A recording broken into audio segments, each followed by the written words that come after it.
provide some of these are actually in your packet. We have a speakers bureau. As I mentioned, we've been open for tours and have had a number of guests, and we are trying different means to communicate to people, and we think that we've been very successful.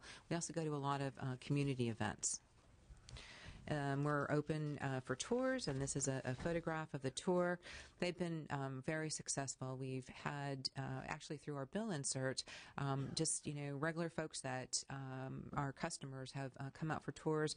We've hosted children for their school trips. We've had college classes. I hosted a tour for a Rotary Club on Friday, and they used our conference room for lunch and had a tour. So it's been a great experience, I think, for all of us. We've been very fortunate to have really positive media. Last month, we were on the front page of the New York Times. Last year, we were on the front cover of USA Today. The media has actually been very positive and attended all of our events, especially when we kicked off for tours last year. We're on Facebook and Twitter. For those people that can't make it out on our tour, we have a YouTube virtual tour video. We realized early on with the tours last summer that not everybody is physically able to take the tour, the walking portion of it, and so we have a 5-minute video. That concludes my presentation, and I appreciate the opportunity. Terrific. I'm going to see if we have questions from the committee, but I also want to take this opportunity to remind everyone that all the presentations and materials from today will be available on the committee's website for anybody who's interested in that. So any questions of our panel? Yeah, Ms. Campos. Just have one for San Diego. How far in advance did you do your plan before you were able to adopt it through the council? So was it a 10-year vision, a 30-year vision? Well, we started off in 2004 with the water reuse study. That was kind of like the first stage, because I think there was interest in finding out what was actually possible to do with the recycled water. And we had a very small scale plant that uses the same treatment technology, although it was relatively small.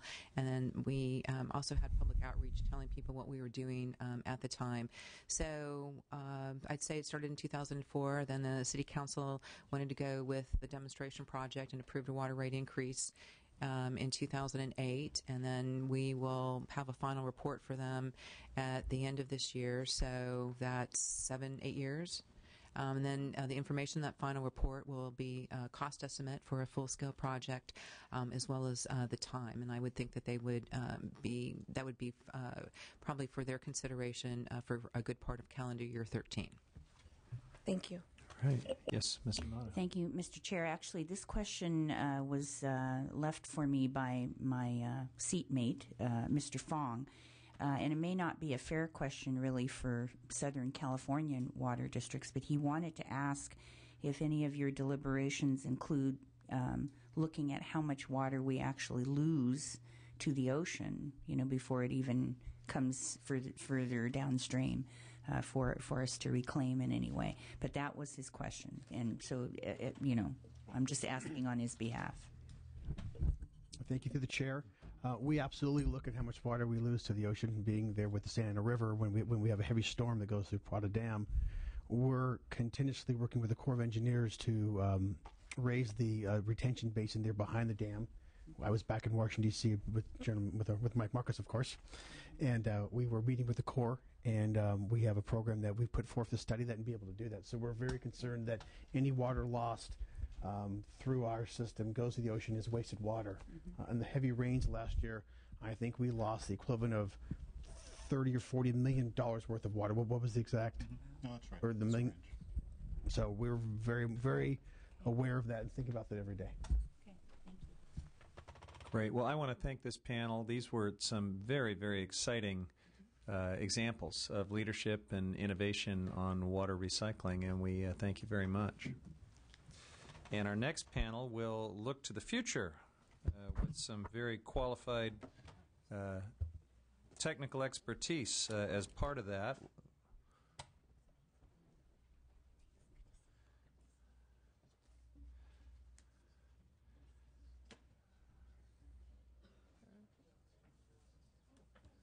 Are you Dr. Schroeder? I especially want to thank Dr. Schroeder here, who is a world-renowned expert on this subject, and we're delighted to have him here. So.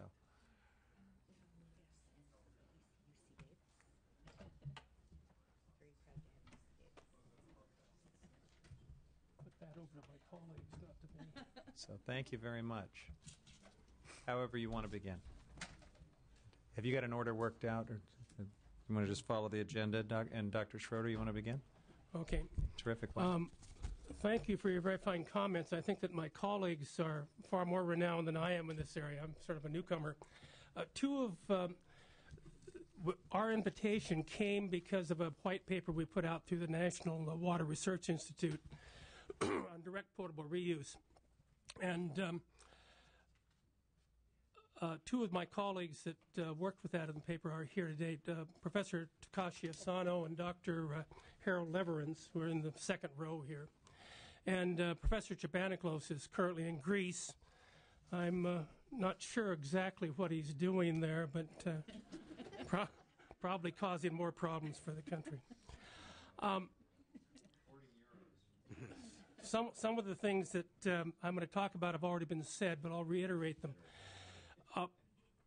Our study involved the concept of direct potable reuse. We were not thinking of California initially when we started, but the concept that the way the world is changing, and cities, larger cities, urban areas, particularly in water-short areas, what they're going to do when they run out of local water supplies, and particularly concerned about importing and what that does. So we're talking about direct potable reuse rather than the other options. And just to make sure that everybody understands the definition, we're talking about introduction of purified municipal wastewater into a water treatment plant intake or directly into the water distribution system. And purified means that it's to potable or higher standards. And I think the description of what's being done with the Orange County pilot study is a pretty good description of the kind of purification we mean. Now, the advantages compared to the alternatives, we're looking at indirect potable reuse, which has been described, desalinization, or non-potable reuse, which would be for irrigation, watering parks and golf courses and that kind of thing. And there are real cost, real water quality, and real energy savings. We might talk about cost first, because usually when we do indirect potable, when we do conventional reuse, we have to do quite a bit of infrastructure development, piping, which goes, for example, doing parks. It's often a long ways from the source of the water. It's you have to put in quite a bit of infrastructure, and they're small quantities of water going to a lot of different places. If we're talking about irrigation for agriculture, particularly on the coast, as the cities expand, agriculture gets farther and farther away, and the cost of that just goes up dramatically. And so usually the cost of these systems is a great barrier to actually installing them. The water quality, when the Orange County and San Diego groups were talking, they described what water quality was produced in these advanced treatment systems, to the point where you have to actually add salts back in to stabilize the water. And if we talk about indirect potable reuse, for example, where you're taking this very, very high quality water, injecting it back into the ground, you're going to pick up constituents from the groundwater, mixing it with the groundwater, dissolution from solids in the rocks and things in the ground. And if you have a infiltration system from a pond, you even have things like birds and so on landing there and defecating and so on. So the water quality actually is not going to improve when you go through these indirect processes. And then we have energy savings, which can be pretty profound, and I'll talk about that a little bit later. We look at this as a part of the resource management system, not as a complete solution, but just part of the system. how do we do this? Which one do we press here?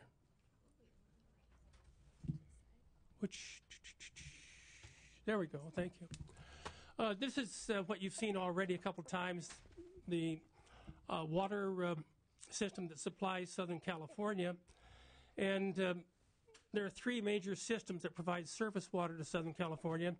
The California Water Project, the California Aqueduct, the Owens Valley, the Los Angeles Aqueduct, and then the Colorado River. And what we're talking about, using Southern California as an example, is that you would have direct potable reuse on the coast of the Southern California, and because you didn't have, it would provide a stable water supply in Southern California, allowing more water to be retained in the Central Valley, protecting the Delta, or using for agriculture and more stabilization of water supplies in there. This is just a brief overrun of the water use in 4 counties along the coast in Southern California. It totals about 3.5 million acre feet per year, and over 80% of that is surface water, and almost all of it is imported. So that means that the source areas have been changed. Owens Valley is a classic example, but anytime you take water from another basin, you have to disturb that basin. You're changing the environment in that basin, and so it has environmental consequences. It's interesting to note that the Metropolitan Water District, which has supplies most of the water in those 4 counties, they have an allotment from the State Water Project of about 2 million acre feet. But since 2000, over the last 11 years, they've only received an average of 1.35 million acre feet of water because of variations in precipitation.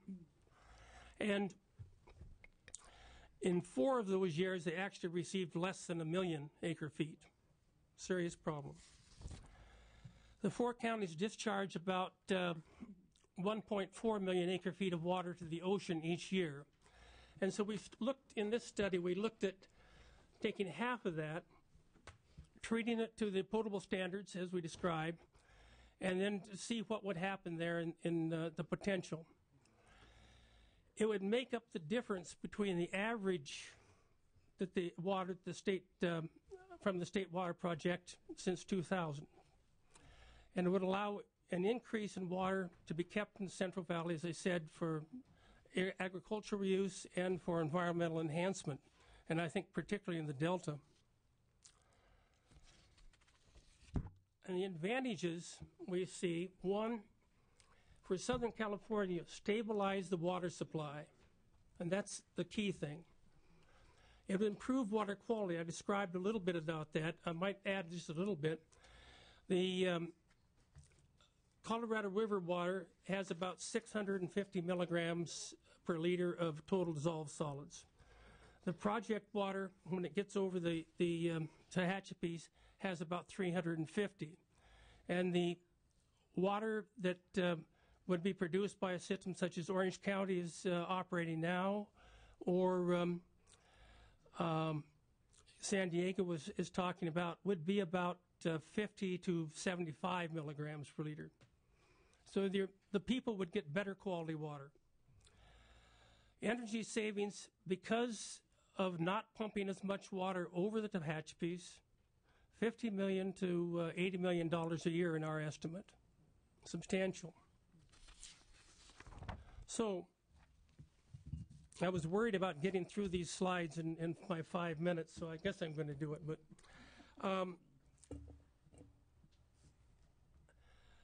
we have some next steps to consider. One, generally speaking, the water and wastewater industries are not closely aligned, and that has to be done in a new way so both groups are involved as water resource management agencies. Treatment plants need to be changed a bit. Plant optimization, things like stabilization of the influent for constant flow, flow equalization it's called, And of course, there's going to be much additional treatment beyond what's conventionally done in wastewater treatment plants. And then the concept of developing decentralized systems has some nice features in a number of ways. One, it's going to put the point of treatment of wastewater with the point of application into the system. And two, would also increase safety. All of the systems for importing water into Southern California are subject to damage, earthquakes, storms, and so on. And a decentralized treatment systems would address that question by having smaller systems. When one had a problem, you'd still have the others in operation. So that's something to consider also. So that is a brief summary of what we did. The report, I think you all have copies of, and it has some details of the cost estimates and where we got our money, where we got our cost valuation.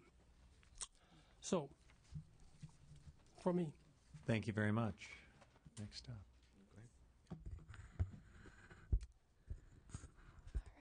So my name's Julia Chen here. I'm the campaign coordinator for Surfrider San Diego. I wanted to thank you for inviting me to be here this afternoon.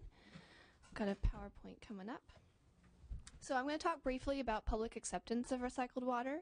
First off, a short movie that we made to help with public acceptance, an unusual coalition that was formed in San Diego, and the prioritization of water supply options, which ranks recycled water above some of the other options that are on the table currently in San Diego.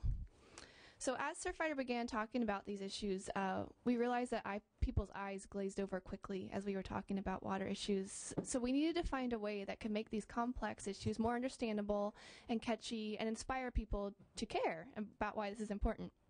So we made this 19-minute film. It's called The Cycle of Insanity.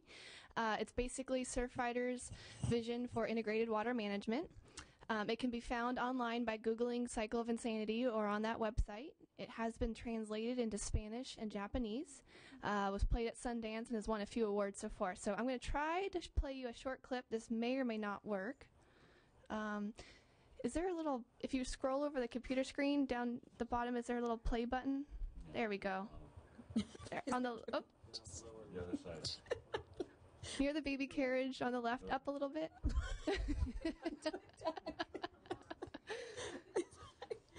I'm usually technically proficient. So the bottom of the animation on the left, of the animation. Oh, here we go. You're playing. Oh, okay. Did it. If it doesn't work, it's okay. Yeah, no, Is there sound? it's okay. We can stop it if you all promise to check it out online, maybe. All right, we'll go ahead and move on. So it is available online, and you can purchase a hard copy for about $6 on our website. We realized quickly that messaging is really important. It does need to be short and catchy. These are a few of our favorite sayings. It does reiterate that we are already, in fact, drinking recycled water in San Diego, whether we like it or not. And we advocate for multi-benefit water supply options, such as indirect potable reuse, or IPR, which help address the water supply and wastewater issues. We want to find solutions that solve multiple problems and don't inadvertently create new ones by trying to solve one problem. So Ocean Friendly Gardens is a perfect example of a multi-benefit solution. It teaches homeowners how they can abate urban runoff at home, curb water use, recharge local groundwater, create habitat, and reduce mow and blow. We're getting pretty good about conserving water on the inside of our homes, but still about 50% of water use is outside on landscape. And lawns aren't the best use of our precious water resources, in my opinion. So we're trying to change the norm away from that.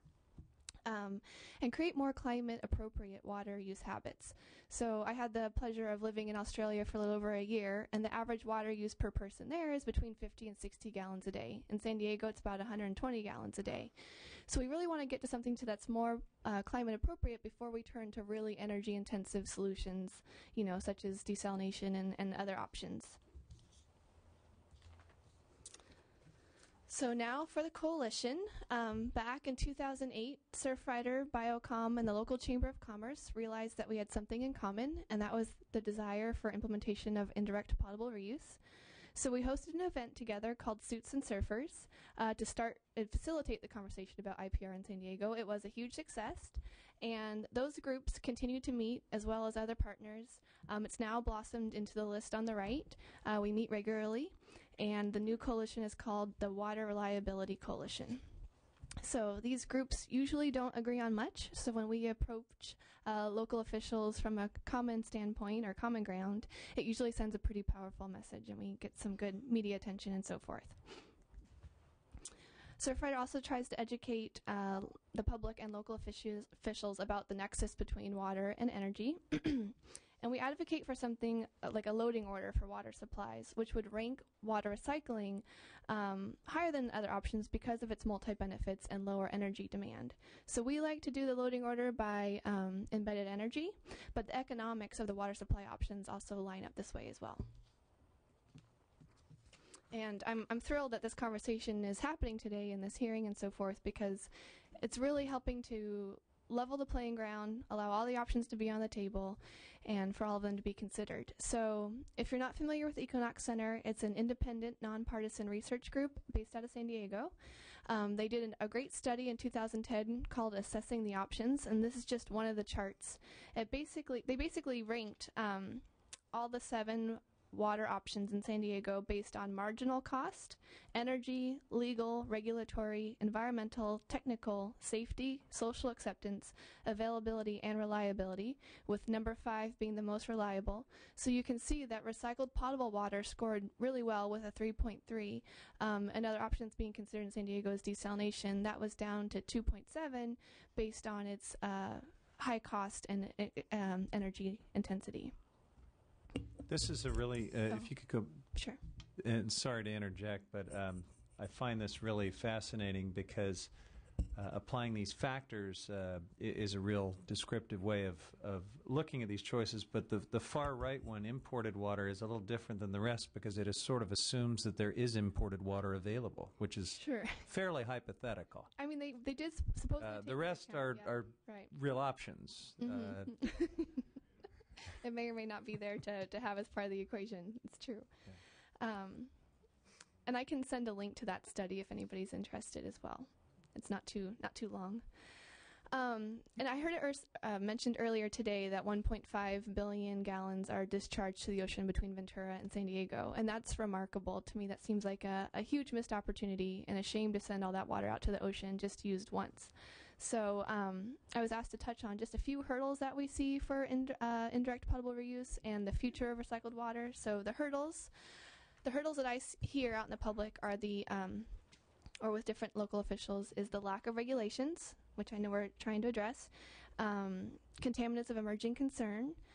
What people fail to recognize is the unplanned reuse that we're currently drinking right now, and that this type of treatment actually handles those better than our current water treatment. So that's a key part of the education process.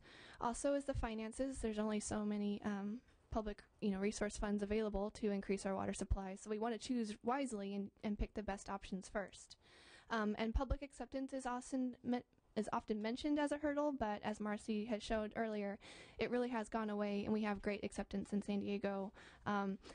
And the aversion falls away with education, whether it's walking through the demonstration site, watching the video, getting a little bit more education. All those concerns usually drop away. So beyond getting the regulations in place, some next steps would be looking into more beneficial uses for the concentrated effluent from these type of treatment processes. Eventually, it'd be great to have a decentralized system with direct potable reuse where we could treat water to different levels of demand on site and not have to pump it all over the city. But we know that's a long ways away, but that would be a dream.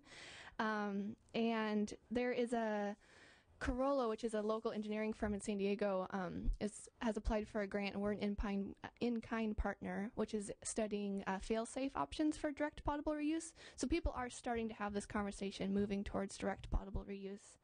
And last but not least, I wanted to mention that in talking about this in the community, at our chapter meetings with the public, our membership, seeing the demonstration site multiple times, when people really start to understand what indirect potable reuse is, how it works, and so forth, and that it's so clean that at the end of the process you actually have to add minerals in so it doesn't leach minerals out of the pipes, people are asking, so then why is it treated all over again? Or why do we have to store it in the reservoir or send it to the groundwater? And we explain, well, that's for public acceptance and all, So they really get the idea that this is over-treated and asking, well, then why is it going, and sometimes assuming that it is direct potable reuse and it would be go to our faucets at that point. So I'm just here to encourage that with education, the public acceptance is definitely there and viable.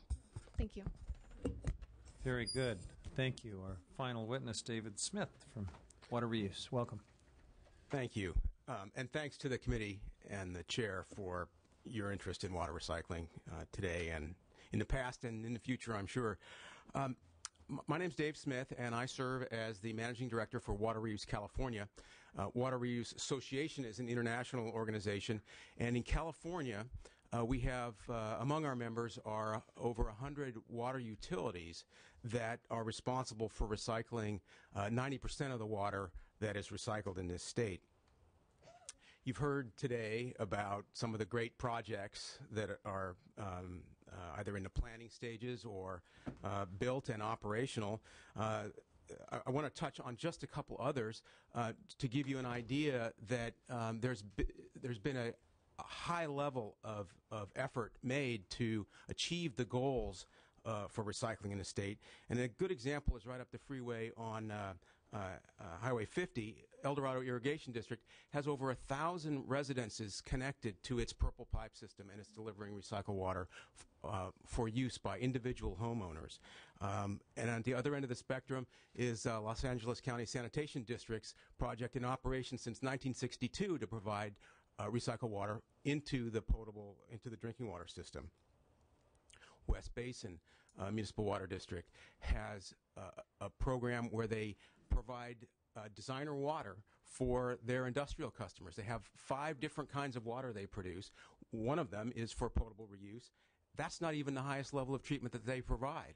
To use it for other purposes in industry, it needs to be treated even further. So we have over 7 million people, that is almost 1 in 5 people who live in California, that are connected to a water system that is already using recycled water as part of its drinking water supply. So it's not new.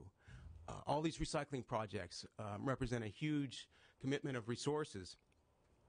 But as you heard, we're at the level of less than 1 million acre-feet a year of recycling. And the state's goal is in 19 years to get to 2.5 million acre-feet. So at the rate we're going now, we'll get there in 50 years, not 19. And so at Water Reuse, we're thinking about, as the other speakers here are sharing their thoughts with you, about how to achieve the state's goals in a timely fashion.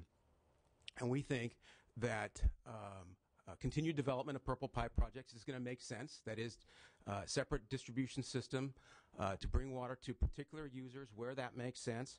But if we're going to get to the finish line and reach this goal, we need more potable reuse projects. We have 6 exemplary projects in the state. We need more, such as the one you heard about being planned in San Diego. And one of the reasons it's taking long, there was a question earlier about, well, how long does it take to permit one of these projects? The utility perspective on that is that we assume 10 years of discussion with Department of Public Health to get to the point of getting a permit for a project. And I don't mean that as a criticism of the Department of Public Health. In fact, we're most pleased that the department has made such great progress with the groundwater recharge regulations. And I think the changes they've made are going to shorten that process. But so far, that's been a reality that it takes 10 years to permit a project. And so we have a list of 5 things that either have been done or still need to be done in order to accelerate the development of recycling in the state. And the first is to approve the State Water Resource Control Board's recycled water policy. And as you heard, that has been done. And we commend the State Board for that.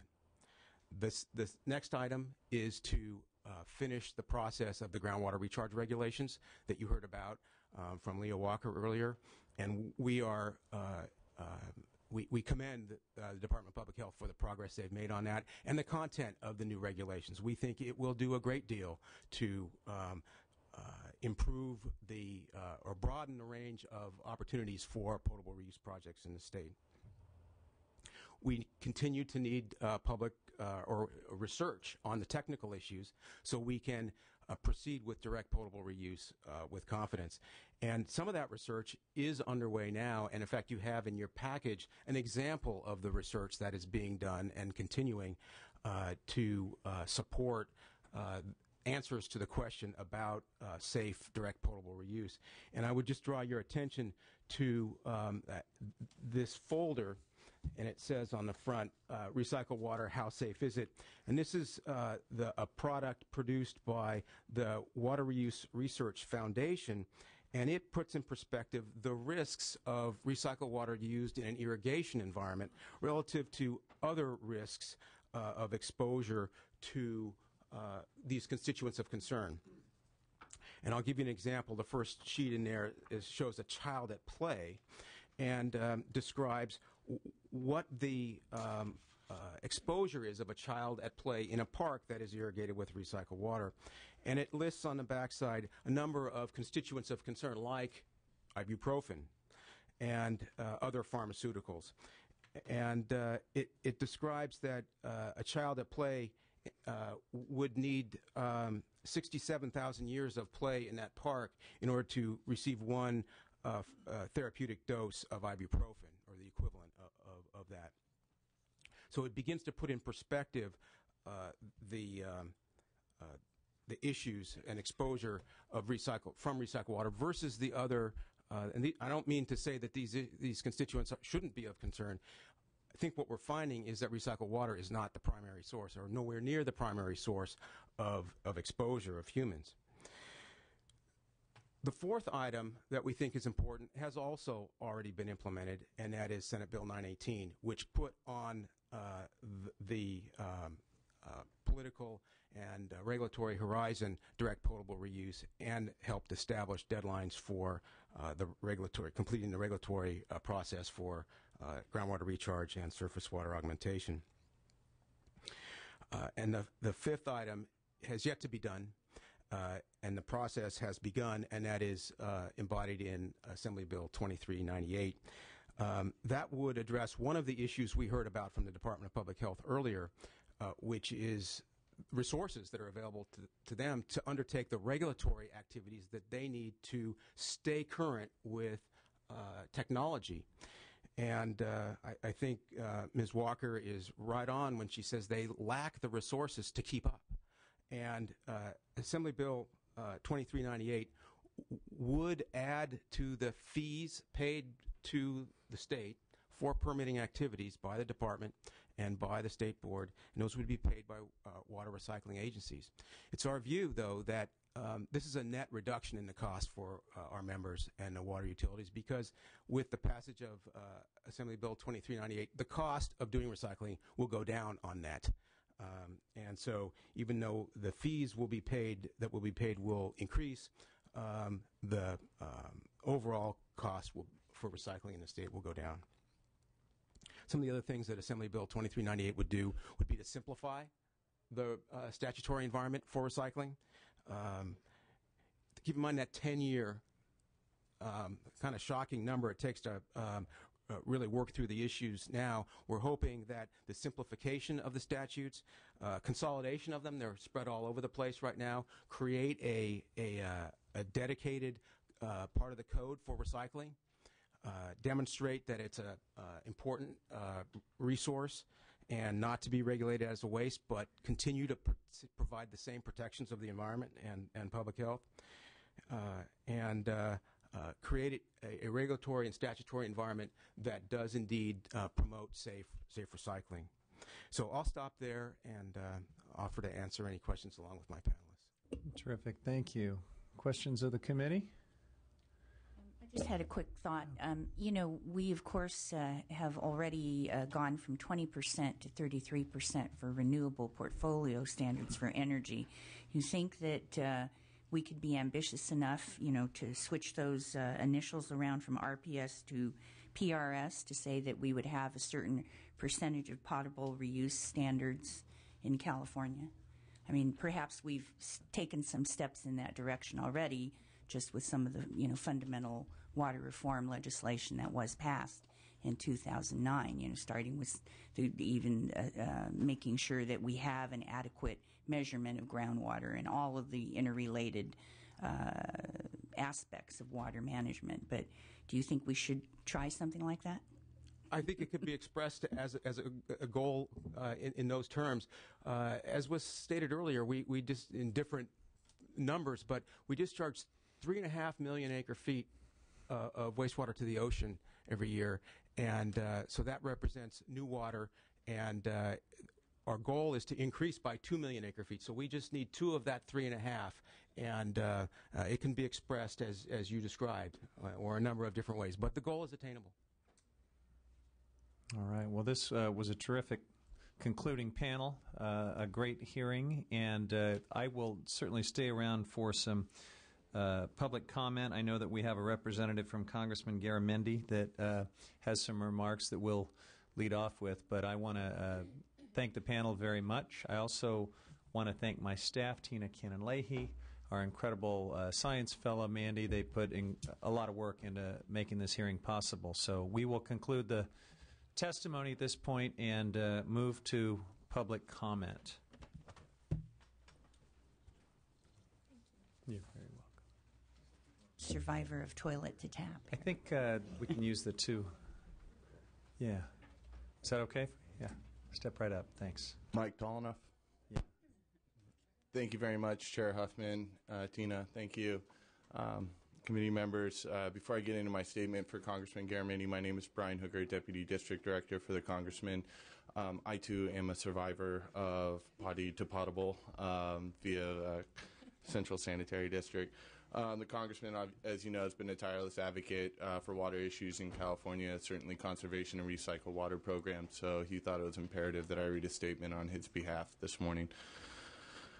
Dear Chair Huffman, water is one of the most critical issues facing California today. In agriculture, municipalities, fishermen, industry, and the fragile Delta ecosystem all depend on a long-term sustainable water supply. With most of California's precipitation falling north and a majority of its population in the south, the Delta sits at the crossroads for California's vast water supply and delivery infrastructure. The Bay Delta supplies drinking water to 25 million Californians and irrigation water for over 7 million acres of the most highly productive agricultural land in the world. For these reasons, as a House of Representatives member of the Committee on Natural Resources and former Deputy Secretary of the Interior, I have consistently advocated for the comprehensive statewide thinking and action on California water policy. I believe a balanced water approach must include a variety of solutions, including water storage, conservation, and water recycling. With a combination of these actions, there is great potential to alleviate pressure on the Delta while ensuring California's needs are met. With the focus of today's hearing on water recycling, it is important to note that the recent study by the National Academy of Sciences reported that recycling of California's municipal wastewater could increase public water supply by 27%. Yet estimates suggest that recycled water currently makes up less than 1% of U.S. water use. In order to overcome barriers to implementation, we must invest in research and technology, improve federal and non-federal coordination, and improve cost effectiveness of water recycling operations. For these reasons, I am a strong advocate of the U.S. Bureau of Reclamation's Title 16 and Water Smart grant programs. These federal initiatives have helped groups like the Bay Area Recycled Water Coalition and the North Bay Water Reuse Program enhance recycling capacity, improve infrastructure, and maximize the benefits of limited water resources in California. As the fiscal year 2013 appropriations process gets underway in Congress, I'm committed to fighting for robust funding for these federal programs that will ensure water recycling is part of the solution in the issues facing the Delta and the state of California. As a resident of the Sacramento-San Joaquin Delta for more than 3 decades, I want to thank this committee for addressing the understanding and the importance of comprehensive water policy that promotes cost effectiveness, progressive infrastructure, and research investments in order to meet California's water demands. Thank you very much, John Garamendi. Our thanks to Congressman Garamendi. We appreciate it. Thank you, Chair Huffman. For other witnesses, we made a special accommodation to the Congressman. I hope we can limit testimony, public comment to about a minute if you can. Sure. Thank you, Mr. Chairman. Members, Mike Dillon, representing the California Association of Sanitation Agencies. Just very quickly, on behalf of all our members, I wanted to thank the committee, the staff, and the members for this important hearing. A number of our agencies are involved already in water recycling, but there's a huge untapped potential there. You've heard about some of the major projects today. We hope to get into that much more as funding becomes available and the regulations are addressed. In over 40 years now representing the sanitation agencies, it's really warming to see the view of our members being viewed as merely treaters of wastewater now to this is the dawning of the age of wastewater here, Mike. And not only wastewater, Mr. Chairman, suddenly now we're taking fats, oil, and grease and food waste into our digesters, and we're becoming energy producers. So thank you very much. Thank you. Hi, Brenda Edelman, Russian River Watershed Protection Committee, and I have some things to distribute and wasn't clear how to do that. We'll take the written testimony, Brenda. If you want to hand it to the sergeant, we'll make sure the members have it, and it'll be part of it. But I also have some newspapers that have an article by me on this topic, so can I leave those as well? Absolutely. All right, I'll do that after I speak. Okay. Is that okay? I represent a group of citizens who have been watchdogs on the lower Russian River for the last 35 years. We're very concerned about this issue, mainly because the dischargers discharge tertiary water. I haven't heard that talked about much today, but I do know it is in the legislation. And I really think there needs to be a clear differentiation between the highly treated wastewater and the tertiary. There's a big difference, and I don't think that's been clearly presented. Only last week, a new study came out. I'm really concerned about endocrine disruptors. It's called Hormones and Endocrine Disrupting Chemicals, Low Dose Effects, and Non-Monotonic Dose Responses. This study has been done by people who have been working in the field for over 20 years, so even though it just came out, it's not new information. But unfortunately, they are not always given the attention they deserve, and the big problem has to do with the fact that there are usually conventional risk assessment looks at what's the smallest dose you see in effect, but what this states is that you have to basically go in the other direction because there are many, many low-dose effects that are just much smaller than what's being looked at. And I just want to read you real quickly. Linda Birnbaum, director of NIEHS, reviewed this study and had the following to say. Thus, human exposures to thousands of environmental chemicals, and there's about 80,000 on the market. There's only about 125 regulated, so there's concern about that aspect. And these chemicals fall in the range of non-negligible doses that are thought to be safe from a risk assessment perspective. Yet the ever-increasing data from human biomonitoring and epidemiological studies suggests otherwise. Low internal doses of endocrine disruptors found in typical human populations have been linked to obesity, infertility, neurobehavioral disorders, immune dysfunction, and I know they'll also be connected with Parkinson's disease, cancer, and many other problems. And this just has not been given adequate attention. We appreciate it. We'll receive all of those materials and make them part of the committee's record today. And thank you for your testimony. The point about the distinction between tertiary and secondary treatment levels is well taken. We will try to explore that as we continue to look at this issue. Thank you.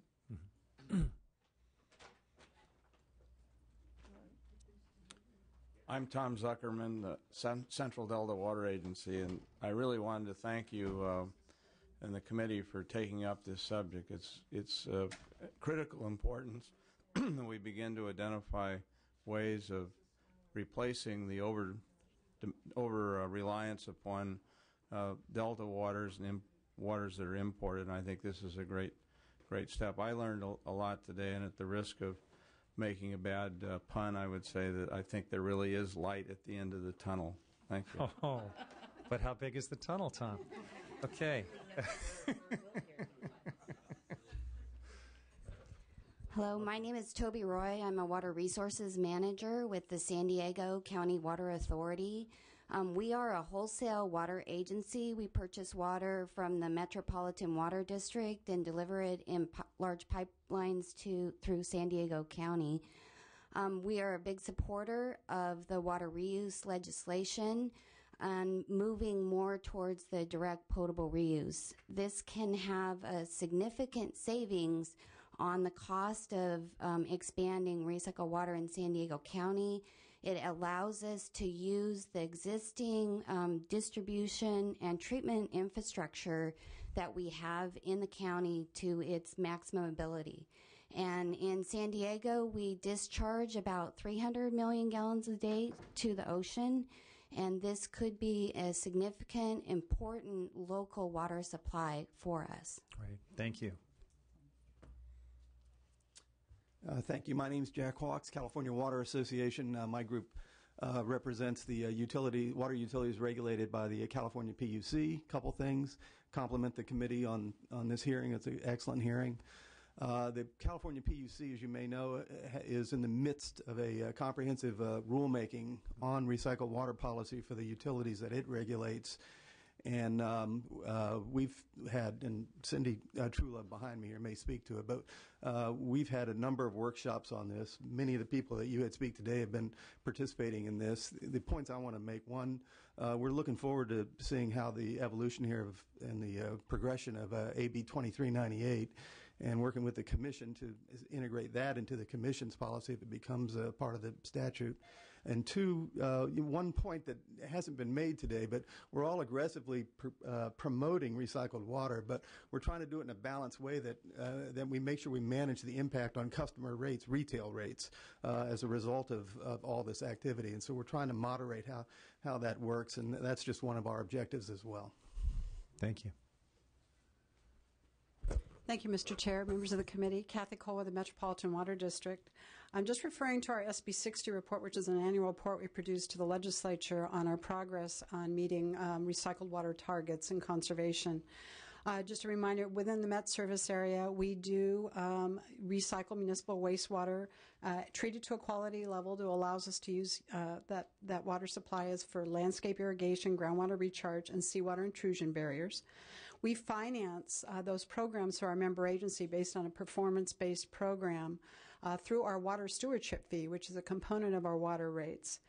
And that's a program, our local resources program, been in existence since 1982. Last year, 2010 and 11, our yield for recycled water totaled 162,000 acre feet through our local resource program to the tune of $26.3 million. Since 1990, I'm happy to report 1.5 million acre feet recycled water to the tune of an investment of $270 million from the ratepayers in Southern California. Clearly, recycled water is a tool to meet existing and future demand. Thank you. Good. Thank you, Kathy. Hello, I'm Cindy Trulove, the staff lead for the Water Recycling OIR rulemaking at the California Public Utilities Commission, where I'm the Senior Water Policy Analyst. I'm not here today to offer a formal position on behalf of the Commission. I'd like to say that we remain very interested in the progress of this bill. These have been excellent hearings, and I made sure about 5 minutes ago that all of our commissioners have a link to the preceding the hearings so they can have a look tomorrow. And thanks again, and we'll stay tuned and be back. Thank you very much. And with that, we're going to adjourn. Thanks, everyone, for participating in a great hearing.